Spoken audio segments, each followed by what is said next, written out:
দুর্ভাগ্যজনক হলেও সত্যি যে বাংলাদেশের কোনো হত্যাকাণ্ড ভাইরাল না হলে বিচার কার্য খুবই ধীর গতিতে চলে। বছরের পর বছর হত্যা মামলা ঝুলে থাকলেও কার্যকর কোনো উন্নতি হয় না। ন্যায় বিচার তখন যেন সোনার হরিণ হয়ে যায়। সম্প্রতি রামেসা হত্যাকাণ্ডের রায় মাত্র ১৯ দিন পর দেওয়া হয়। রানিশা হত্যার বিচার অলরেডি রায় হয়ে গেছে ১৯ দিনের ভিতরে। আমাদের দেশের যে একেবারে শ্রেষ্ঠ স্থানে যে বসে সম্মানিত সেই তারেক রহমান সাহেব প্রধানমন্ত্রী, সে তার বাড়িতে দেখতে গেছে। হয়তো সবার দৃষ্টি আকর্ষণ হয়েছে, যার জন্য অনেক লোক তার সেখানে যেতে বাধ্য হয়েছে। কিন্তু তোফাজ্জলের বিচারটা যে এখনো হয় নাই, এজন্য শুধু আমরা না, সকল জাতি দুঃখিত। সব হত্যাকাণ্ডই ন্যাক্কারজনক। তবে ২০২৪ সালের ১৮ সেপ্টেম্বরের একটি হত্যাকাণ্ডের ঘটনা কতটা ন্যাক্কারজনক তা ভাষায় লিখে প্রকাশ করা সম্ভব নয়। চোর সন্দেহে মানসিক ভারসাম্যহীন এক ব্যক্তিকে ভাত খাইয়ে পিটিয়ে হত্যা করে দেশের সর্বোচ্চ বিদ্যাপীঠ খ্যাত ঢাকা বিশ্ববিদ্যালয়ের কতিপয় ছাত্র নামধারী খুনিরা। সেই খবর প্রকাশিত হলে তা নিয়ে কিছুদিন আলোচনা সমালোচনা হয়। পরে একসময় অন্য ভাইরাল নিউজের আড়ালে এই ঘটনা চাপা পড়ে যায়। যে মানুষটার মাথা একটু ডিস্টার্ব থাকে ওই মানুষটা আসলে নিষ্পাপ হয়। তারপর আমাদের প্রশ্ন হয়েছে যে এইটা যে সে যদি অপরাধীও হয় আর ভালো যদি থাকে, কিন্তু ওইভাবে অত্যাচার করে একটা মানুষ মারে না। এজন্য আমরা খুব দুঃখিত। আর কথা হলো ওর যে বিচার আচার চাইবে এরকমের তোর পিছনে কোনো লোক নাই যে সক্ষম গার্ডিয়ান হয়ে দাঁড়াইবে ওই বা ওইটা লইয়া লড়বে, সেই লোক নাই। কিন্তু ওর বিষয়ে কথা কইতে গেলে আমাকে চোখে পানি আয় যে আসলে এইভাবে কিভাবে নির্মমভাবে একটা মানুষ অত্যাচার করে এইভাবে মারে। দেশের সাধারণ মানুষের কাছে তোফাজ্জল শুধু একটি খবরের শিরোনাম হলেও তিনি ছিলেন একটি পরিবারের নাম নিশানা রক্ষার শেষ প্রদীপ। কিন্তু দেশের সর্বোচ্চ বিদ্যাপীঠ ঢাকা বিশ্ববিদ্যালয়ে মোবাইল চুরির মিথ্যা অপবাদে গণপিটুনির ঘটনায় সেই আলো চিরতরে নিভে গেছে। আজ তাদের গ্রামের বাড়িতে বাবা নেই, মা নেই, একমাত্র বড় ভাইও নেই তোফাজ্জলও। পারিবারিক কবরেই তারা সবাই পাশাপাশি শুয়ে আছেন। এ কেমন নির্মম ভাগ্য! এতদিনেও কেন হলো না বিচার?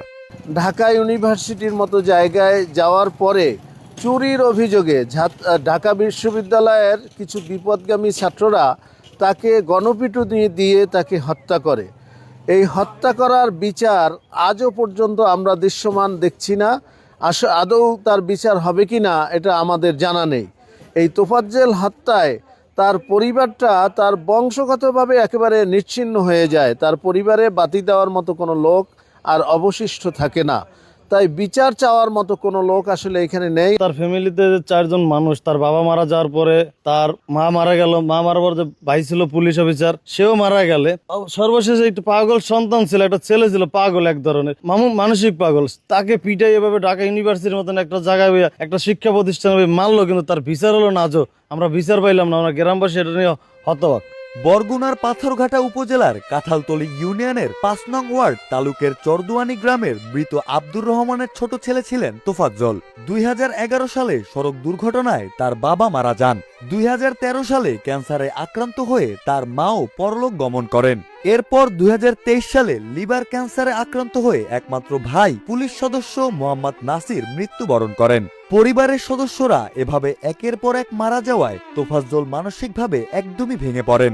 সময় সে একটা ব্রেইনি ছেলে ছিল, ভালো জায়গায়, ভালো মেধাবী জায়গায় মানে লেখাপড়া করছে, প্লাস তার গোটা ফ্যামিলি ভদ্র শিক্ষিত, প্লাস তার বড় ভাই একজন প্রশাসনের লোকও ছিল।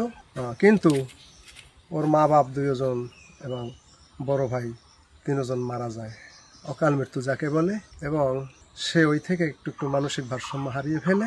প্রতিবেশীদের ভাষ্যমতে তোফাজ্জল ছোটবেলা থেকেই পড়াশোনায় খুব ভালো ছিলেন। তিনি সৈয়দ ফজলুল হক কলেজ থেকে এইচএসসি ও পিরোজপুর সহরওয়ার্দী কলেজ থেকে অনার্স ও মাস্টার্স সম্পন্ন করেন।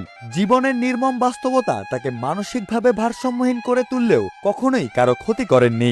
আমাদের প্রাক্তন ছাত্র ছিল, আমরা যেটা জেনেছি ওর পরিবারের সকলকে হারিয়েছে। হারানোর পরেও মানসিকভাবে কিছুটা ভারসাম্য হয়েছে। ভারসাম্যহীন হওয়ার পরে বিভিন্ন জায়গায় ঘুরে বেড়াতো। ভারসাম্যহীন হলেও খারাপ ছিল না, মানুষের সাথে কিন্তু আচরণ তার চমৎকার ছিল। তোফাজ্জল আসলে এই এলাকারই একটা সন্তান ছিল। সে উচ্চশিক্ষিত একটা ছেলে ছিল এবং খুবই সম্ভ্রান্ত একটা পরিবারের ছেলে ছিল।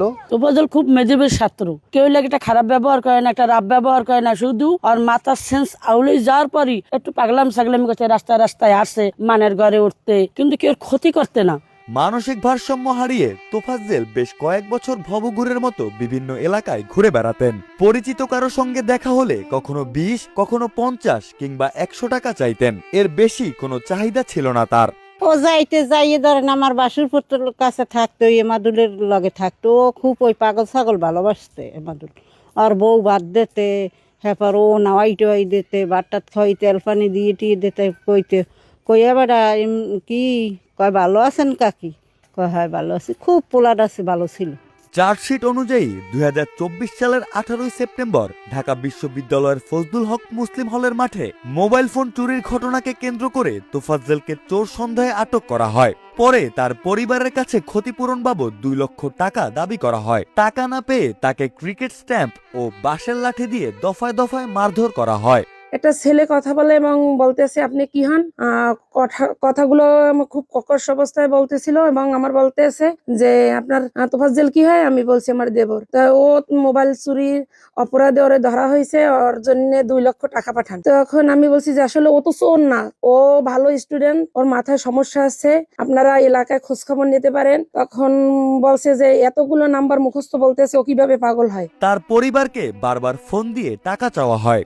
ও যদি একদম অন্যায় করে থাকে তাহলে ওরে পুলিশে দেন, এটাও বলা হয়েছে, কিন্তু ওরে মারবেন না। এরপর কোনো টাটু শব্দ পাইনি, ওরা কল কেটে দেয়। দেওয়ার পর আবার অন্য আরেকটা নাম্বার থেকে আমার হুমকি দেওয়া হয় 2 লক্ষ টাকা এখনই পাঠাইবেন, নাইলে আমের ব্যবস্থা আছে, আমের কল রেকর্ড করা হচ্ছে। তখন আমি ঘাবড়াই যে আসলে যে আমি কি করব, যে আসলে আমার অনেকে ভয়ও দেখাইতে পারে, তোফাজ্জল আটকে ইয়েও করতে পারে, যেহেতু কিছুদিন আগে আমার হাজবেন্ড মারা গেছেন। এক পর্যায়ে তোফাজ্জল প্রচন্ড ক্ষুধা অবস্থায় খাবার চায়। ভাত খাওয়ানোর পর তাকে আবার লাঠি দিয়ে পেটানো হয়। অভিযোগপত্রে আরো বলা হয়েছে, আসামিরা ভিকটিমের একটা হাত জানালার সাথে দড়ি দিয়ে বেঁধে তার ডান হাত পায়ের তলায় চেপে ধরে এবং ক্রিকেট স্টাম্প দিয়ে সারা শরীরে পেটায়। তারা কাঁচি দিয়ে তার চুলও কেটে দেয়। তোফাজ্জল অত্যন্ত একটা ভালো ছেলে ছিল। তোফাজ্জলের ফ্যামিলিতে বাবা ছিল, মা ছিল, ভাই ছিল, তারা সবাই মারা যায়। মারা যাওয়ার পরে তোফাজ্জল পারিবারিক শোকে তোফাজ্জল ভারসাম্যহীন হয়ে পড়ে। কিভাবে কেমন কি করে ঢাকা বিশ্ববিদ্যালয়ে যায়, ঢাকায় যায়। ঢাকা যাওয়ার পরে ওরা বিশ্ববিদ্যালয়ের ছেলেরা মানে ওরে পিটাইয়া নির্মমভাবে নাকি মাইরে ফেলায়। ঢাকা বিশ্ববিদ্যালয়ের কিছু বিপদগামী শিক্ষার্থীরা তারা এই হত্যাকাণ্ডটি সংগঠিত করেছিল এবং কিছু শিক্ষার্থীরা সেটাকে অ্যাসিস্ট করেছিল, সহযোগিতা করেছিল। বিশ্ববিদ্যালয়ের প্রক্টোরিয়াল টিম আসার পর হাউস টিউটররা তোফাজ্জলকে হাসপাতালে নিয়ে যাওয়ার জন্য বলেন, কিন্তু অভিযুক্তরা তাকে প্রক্টোরিয়াল টিমের গাড়িতে তুলতে দেরি করে বলে পুলিশ তদন্তে উঠে এসেছে। অচেতন তোফাজ্জলকে প্রক্টোরিয়াল টিমের গাড়িতে করে হাউস টিউটরদের সাথে শাহবাগ থানায় নিয়ে যাওয়া হয়। পুলিশ তোফাজ্জলের অবস্থা আশঙ্কাজনক দেখে তাৎক্ষণিক চিকিৎসার পরামর্শ দেয়। পরে তোফাজ্জলকে ঢাকা মেডিকেল কলেজ হাসপাতালে নিয়ে গেলে চিকিৎসক তাকে মৃত ঘোষণা করেন। আমরা যখন শুনলাম যে ঢাকা বিশ্ববিদ্যালয়ের মতো একটা বিদ্যাপীঠ, যেটাকে বাংলাদেশের সর্বোচ্চ বিদ্যাপীঠ বলা হয়, ওখানে তোফাজ্জল হোসেন একটু ঘুরতে গিয়েছিল। একটা পর্যায়ে ওখানে কিছু বিপদগামী স্টুডেন্ট অথবা বহিরাগত তাদের সঙ্গে সংযুক্ত থাকতে পারে, এদের সমন্বয়ে ওকে নির্যাতন করে হত্যা করা হয়। নিহত তোফাজ্জলের বড় ভাইয়ের স্ত্রী শরীফা আক্তার সেদিনের অভিজ্ঞতা মনে করতে গিয়ে শিউরে ওঠেন। তিনি তার দেবর হত্যার দৃষ্টান্তমূলক শাস্তি চান। আমি আমার পরিবারে শুধু কেউ ছিল না, ওই পাগল ভারসাম্যহীন থাকলেও তোফাজ্জল ছিল। ও ভালো ছিল, সুস্থ থাকা অবস্থায় অনেক ভালো ছিল। মানুষে কেউ বেয়াদব বলতে পারবে না, কেউ তারে খারাপ বলতে পারবে না, কিন্তু ওরে এই অন্যায়ভাবে পিটিয়ে মারছে। এর কারণে আমরা ওর যারা মারছে, সে যেই ছাত্রই হোক, সেই অপরাধীদের আমরা দৃষ্টান্তমূলক শাস্তি চাই। মামলায় একাধিক আসামিকে অভিযুক্ত করা হয়েছে এবং পলাতক আসামিদের বিরুদ্ধে গ্রেপ্তারি পরোয়ানাও জারি হয়েছে। ভুক্তভোগী পরিবার ও এলাকাবাসীর প্রত্যাশা, বিচার প্রক্রিয়া যেন বিলম্বিত না হয় এবং প্রকৃত অপরাধীরা যেন দ্রুত আইনের আওতায় আসে। তো যখন আমরা শুনলাম যে ওকে ওখানে নির্মমভাবে পিটিয়ে হত্যা করা হয়েছে, নির্যাতন করে হত্যা করা হয়েছে, আমাদের শিক্ষক পরিবারের সকলেই মর্মাহত হয়েছে। সকল ছাত্রছাত্রী অভিভাবকবৃন্দ প্রত্যেকেই এই বিষয়ে প্রতিবাদ করার জন্য আমাদের এখানে সরাসরি না আসতে পারলেও বিভিন্ন পর্যায় থেকে তারা প্রতিবাদ জানিয়েছে। আমাদের বর্তমান সমাজ ছাত্রছাত্রীরা তারা রাস্তায় দাঁড়িয়ে মানববন্ধন করেছে, প্রতিবাদ জানিয়েছে, যাতে করে তখনকার সময় সরকারের নজরে যায় এবং এর একটা সুষ্ঠু বিচার ব্যবস্থার আওতায় তাদের জন্য নিয়ে আসা হয়। তোফাজ্জলই সম্ভবত বাংলাদেশের মব সন্ত্রাসের প্রথম শিকার বলে মনে করেন তার আইনজীবী। বাংলাদেশের প্রথম কেউ এই মব সন্ত্রাসের শিকার হয়েছিল। এই তোফাজ্জলই প্রথম ছিল সেই ব্যক্তিটা। তদন্ত রিপোর্ট যেটা জমা দিল সেটা হচ্ছে যে আগের যে 22 জন তারা তো আছেই, সাথে তারা আরো 7 জনের সম্পৃক্ততা পেয়েছে। তো টোটাল হচ্ছে 29 জনের বিরুদ্ধে তারা চার্জশিট দিল পিবিআই। তো পিবিআই চার্জশিট দেওয়ার পরে হচ্ছে ঢাকা বিশ্ববিদ্যালয় প্রশাসন আবারও চেয়েছিল এটাকে দীর্ঘায়িত করতে এবং আবারও নারাজি দিতে। ঢাকা বিশ্ববিদ্যালয় প্রশাসন এই বিচার প্রক্রিয়া বিলম্বিত করছে বলে অভিযোগ করেন তোফাজ্জলের পক্ষের আইনজীবী। ঢাকা ইউনিভার্সিটি প্রশাসন সেই বিচার প্রক্রিয়াকে ডিলে করার জন্য, বিচার প্রক্রিয়াকে প্রলম্বিত করার জন্য, দীর্ঘায়িত করার জন্য এবং এই স্টুডেন্টদেরকে সেভ করার জন্য তারা একটা নারাজি পিটিশন দিল যে শাহবাগ থানার যে তদন্ত প্রতিবেদন যে চার্জশিট সেটা আমরা মানি না। আজ তোফাজ্জলের বাড়িতে নেই কোনো স্বজনের কোলাহল, শুধুই পড়ে আছে স্মৃতি, নিস্তব্ধ একটি বাড়ি আর পারিবারিক কবরস্থান। সেই কবরগুলোর পাশে যেন নীরবে উচ্চারিত হচ্ছে একটি প্রশ্ন, একজন নিরীহ ও অসহায় মানুষকে এভাবে পিটিয়ে হত্যা করার বিচার কি সত্যিই হবে? পাথরঘাটার মানুষের এখন দাবি একটাই, তোফাজ্জলের হত্যাকারীদের দৃষ্টান্তমূলক বিচার। আইজও তার বিচার আমরা পাই নাই, তাই আমরা ওর বন্ধু বান্ধব হিসেবে আমরা এই বিচারটা যেন সঠিকভাবে পাই, এইটা আমরা এই সরকারের কাছে আহ্বান জানাই। আমরা কি এটা আজও বিচার পাবে না? একটা পাগল মানুষকে মারলো, এর বিচারকে আমরা রাষ্ট্রপক্ষের কাছে পাবো না?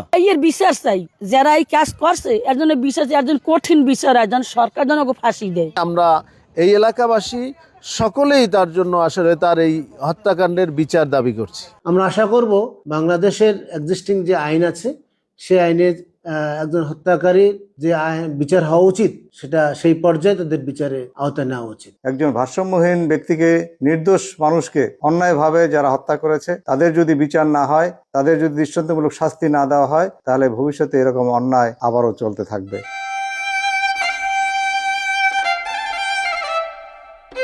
তুমি আমার এই আস্থা করলে 1000 কোটি বছর বাঁচার তৌফিক দান করো।